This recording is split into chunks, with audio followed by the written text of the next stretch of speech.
2023 সালে 30 মে 23 সালে ডক্টর মোহাম্মদ ইউনূসের বিরুদ্ধে সহ গ্রামীণ টেলিকমের এমডি সহ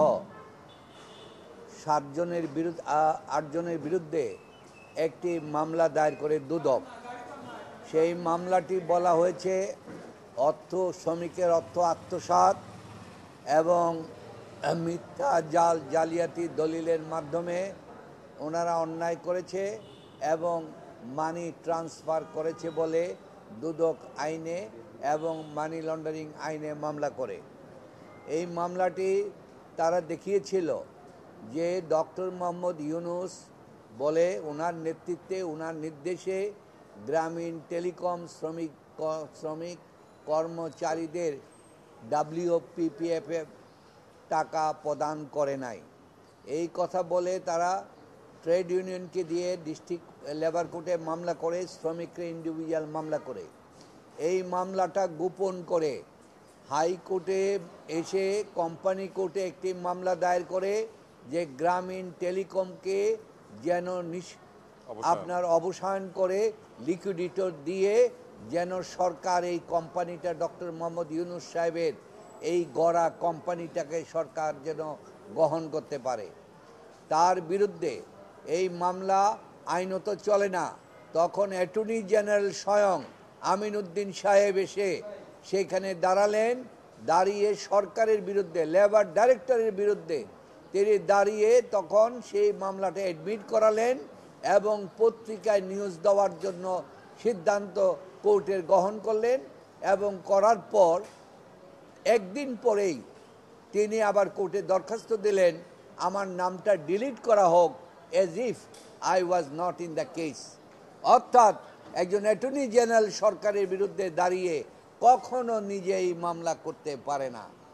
এত বড় দুর্চারি করার পর এই মামলাটা গ্রহণ করার পর 437 কোটি টাকা জোর করে আদায় করলেন গ্রামীণ টেলিকমের কর্মচারী ইউনিয়ন।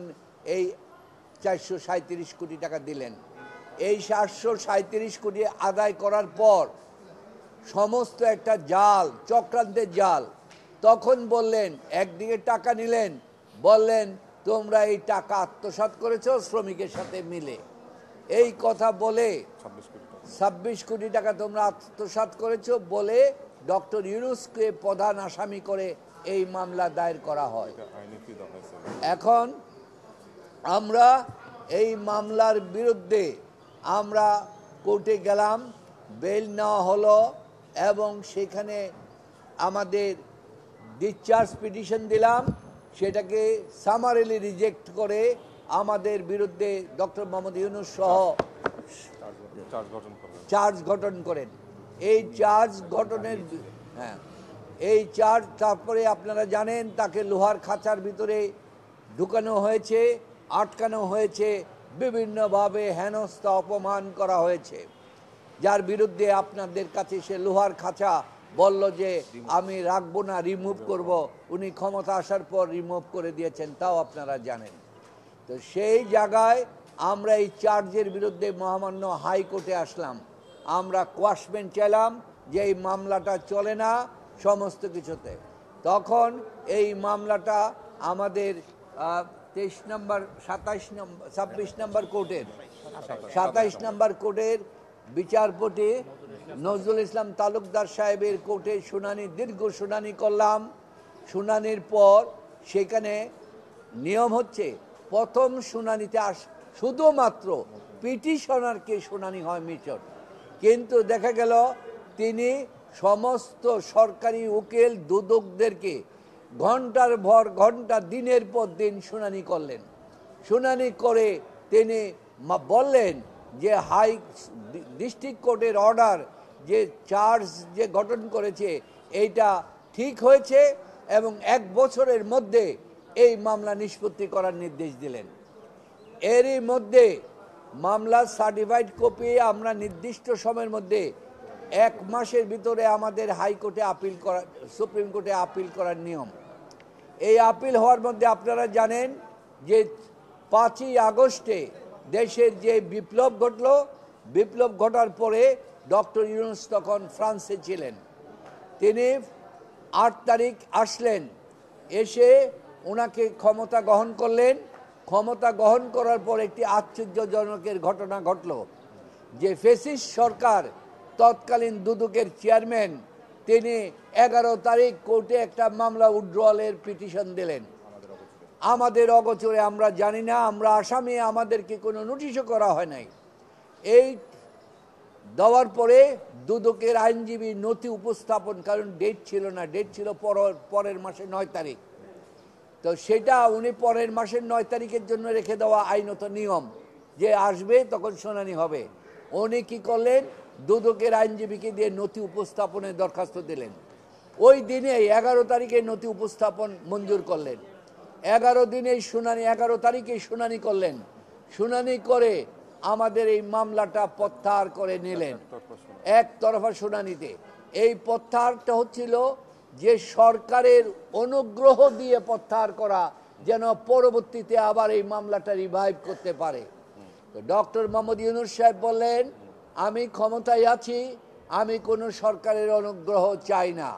মামলার ধারাবাহিকতা, মামলা চলবে সুপ্রিম কোর্ট পর্যন্ত। এই মামলায় যদি আমি অপরাধী সাব্যস্ত হই, তাহলে আমি অপরাধ মাথা পেতে নেব। উনি তাই ঘোষণা দিলেন। তাই ডক্টর মোহাম্মদ ইউনূস সাহেবের ইচ্ছা এবং তার নির্দেশে আমরা মহামান্য অ্যাপিলেট ডিভিশনে মামলা দায়ের করি, যে কোয়াশমেন্ট, যেটা তো করার জন্য কোয়াশমেন্ট চেয়ে, তখন সঠিক সময় করে। তখন আপনারা জানেন মহামান্য অ্যাপিলেট ডিভিশন বলল, তোমাদের মামলা তো নাই, আমরা কোন মামলা বাতিল করব, তোমাদের মামলা তো প্রত্যাহার হয়ে গিয়েছে। তখন আমরা কোর্টকে বললাম, মামলা প্রত্যাহার হয় নাই, আইনত মামলা প্রত্যাহার হয় নাই, কারণ হাইকোর্টের থেকে অ্যাপিলেট ডিভিশনে আমার এই আপিল করার কনস্টিটিউশন রাইট এবং সুপ্রিম কোর্ট রুলস অনুযায়ী আমরা যে আপিল করার রাইট আছে, নির্দিষ্ট সময়ে আপিল করছি, নিম্ন আদালত কখনো এই মামলা প্রত্যাহার করতে পারে না। এই প্রত্যাহারটা একটা ষড়যন্ত্রমূলক ছিল, তাই অবৈধ এবং ষড়যন্ত্রমূলক ছিল। এইটার উপরে আমাদের দীর্ঘ শুনানি হলো। দীর্ঘ শুনানি হওয়ার পর মহামান্য সুপ্রিম কোর্ট সেখানে তারা rule grant, appeal leave grant করলেন। লিভ গ্রান্ট করার পর আমাদের আপিলের শুনানি করা হলো।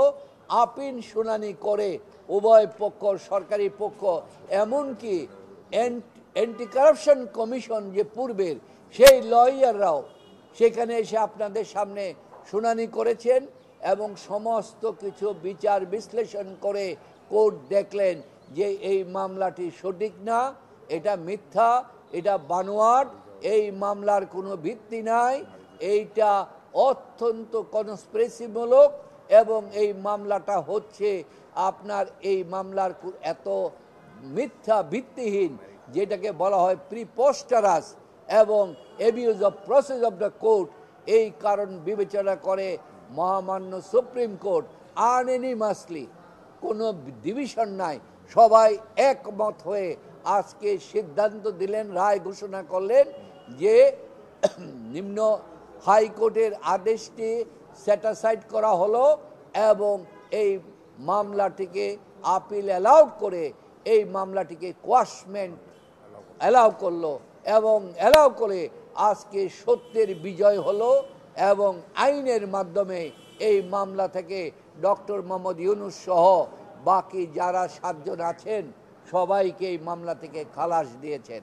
তাই আমরা এই মামলায়, এই কোর্টের মামলায় আমরা সন্তুষ্ট, কারণ সন্তুষ্ট এই কারণে আমরা আইনের মোকাবেলা করে সর্বোচ্চ আদালতের মাধ্যমে আমরা এই মামলায় বিজয় লাভ করেছি। এই হচ্ছে আজকে আমাদের ব্রিফিং। আর কোনো মামলা কি আছেন? প্রধান উপদেষ্টার বিরুদ্ধে আর কোনো মামলা আছে? ডক্টর মোহাম্মদ ইউনূস সাহেবের বিরুদ্ধে লেবার কোর্টে, উনি সহ গ্রামীণ টেলিকমের লেবার কোর্টে এবং গ্রামীণ টেলিকম এবং গ্রামীণ কল্যাণের 66 মামলা ছিল, আর গ্রামীণ টেলিকমে ছিল 47টি মামলা।